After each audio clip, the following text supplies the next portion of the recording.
So, let's get started by installing Firebase in our Next.js application. By the time it is installing, we will create a root folder called lib. And we will create another folder called Firebase inside lib. Now we will create a file called firebaseconfig.ts, which will connect our Firebase app with our Next.js app.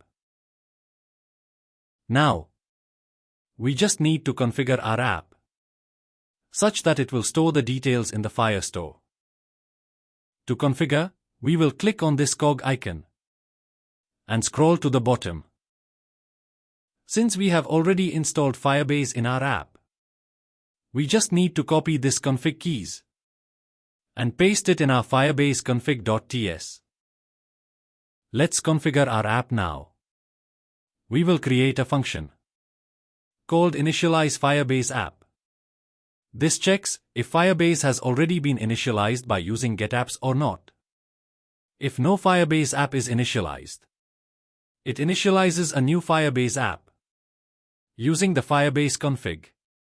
If Firebase is already initialized, it returns the existing Firebase app getApps. Now let's initialize our DB. We will use getFirestore from Firestore and pass our initialize app function in it. Also, let's fix the import.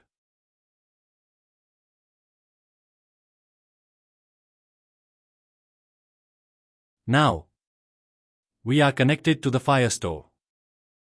Let's convert this code to client side by adding useClient on the top. Let's add cursor pointer to this logo and we will run the server. Now in onClick, we will create an asynchronous arrow function, but currently has an empty function body, meaning no action is defined within the function yet. Now, on the UI, once we click on this Vercel logo, it must save all the details on the Firestore right here. To implement this, we'll start by configuring the Firestore database queries. Copy the import statement and paste it in your code.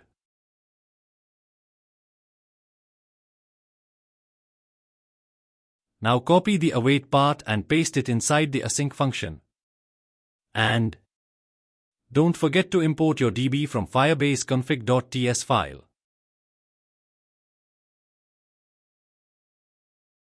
Now we are ready to test our application, but before testing, let's add a then function which returns a promise.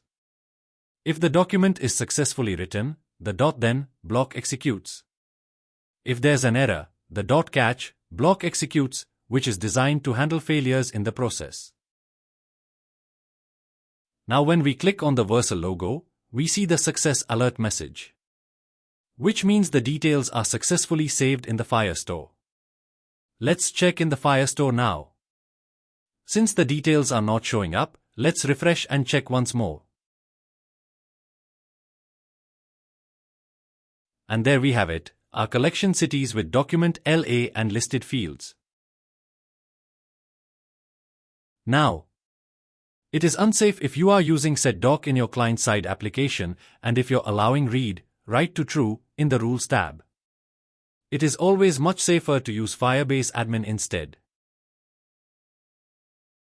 Now here in the rules tab, as you can see, it is set to true, which is why we are able to add up any data without any interruptions in our Firestore. But when we set it to false after publishing, when we go back to the UI, you can see that we are hitting the error message. It is always recommended to use proper rules like this. Or we can always opt in for Firebase admin, which is much safer and easier to use. You'll need to use the private key in your VS Code, which we'll discuss in a future video.